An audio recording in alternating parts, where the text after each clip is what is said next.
From the Albuquerque Journal, this is the leading news. I'm Gino Gutierrez. It's Friday, February 6th. Here's what we're covering on today's episode. Governor Michelle Lujan Grisham marked the halfway point of New Mexico's 30-day legislative session by signing 4 fast-track bills into law, signaling what she called a, quote, really productive start. The measures include joining interstate medical compacts for physicians and social workers, boosting road funding, and banning local governments from contracting with federal immigration detention facilities. The medical compacts are aimed at easing healthcare shortages by allowing out-of-state providers to practice in New Mexico. The governor highlighted that families who currently travel out-of-state for specialized care as an example of the potential impact. With bipartisan backing, the bills would expand New Mexico's participation in interstate licensing agreements beyond its current nursing compact. Attention is now turning to the contentious proposal to overhaul the state's medical malpractice system, which Lujan Grisham has labeled as a top priority. Negotiations have stalled over limits on punitive damages, with hospitals and trial lawyers divided. Democratic leaders remain cautiously optimistic, while Republicans warn the compacts won't help much without medical malpractice reform. The governor also signed a bill barring local cooperation with ICE detention facilities, part of an effort to distance the state from federal deportation policies. While acknowledging economic impacts on affected counties, state leaders say funding and job transition could help soften the blow. That law is set to take effect on May 20th. With 2 weeks left in the session, Lujan Grisham says more major legislation, including the budget, is still to come.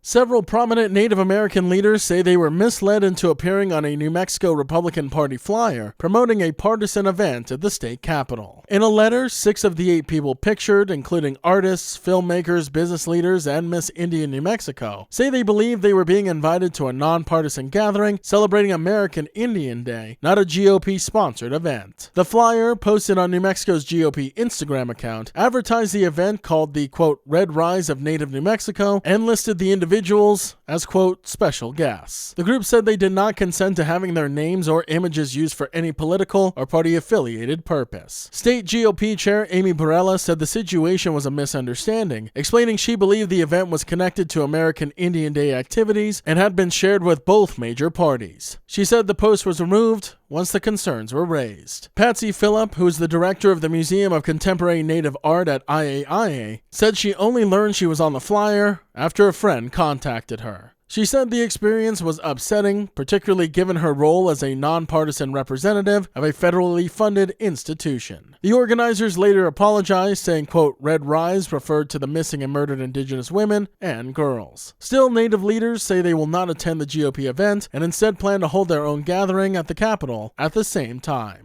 And a 62-year-old Tazuki woman and her dog were safely rescued Tuesday evening after getting lost off the trail in the Singüe de la Cristo Mountains near Ski, Santa Fe. The woman had stepped off the Aspen Vista Road Trail and had become trapped in deep snow without snowshoes or skis, prompting her to call for help around 3:30 p.m. This came as temperatures near the summit hovered around 16 degrees with a wind chill. The Santa Fe Fire Department deployed its newly acquired drone for the first time, using cell phone data to locate the hiker from the air, while Ski Santa Fe Ski Patrol also tracked her position. Ski patroller Jack Dunn ultimately reached the woman and her dog Monk and escorted them to safety. Both were uninjured and returned to the trailhead by 6 p.m. The rescue involved coordination between Ski Santa Fe Patrol, the Santa Fe Fire Department, New Mexico Search and Rescue, and the Santa Fe County Sheriff's Office. Officials said the mission showcased the effectiveness of the fire department's new drone fleet, purchased with a $60,000 grant, and highlighted how new technology can significantly speed up rescues in harsh terrain and cold conditions.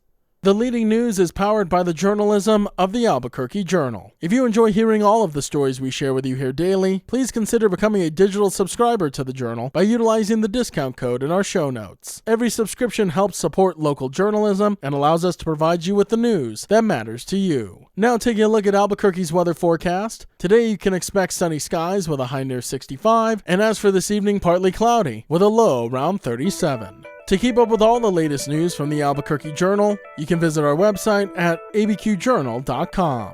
That's the leading news. I'm Gino Gutierrez. We'll be back on Monday.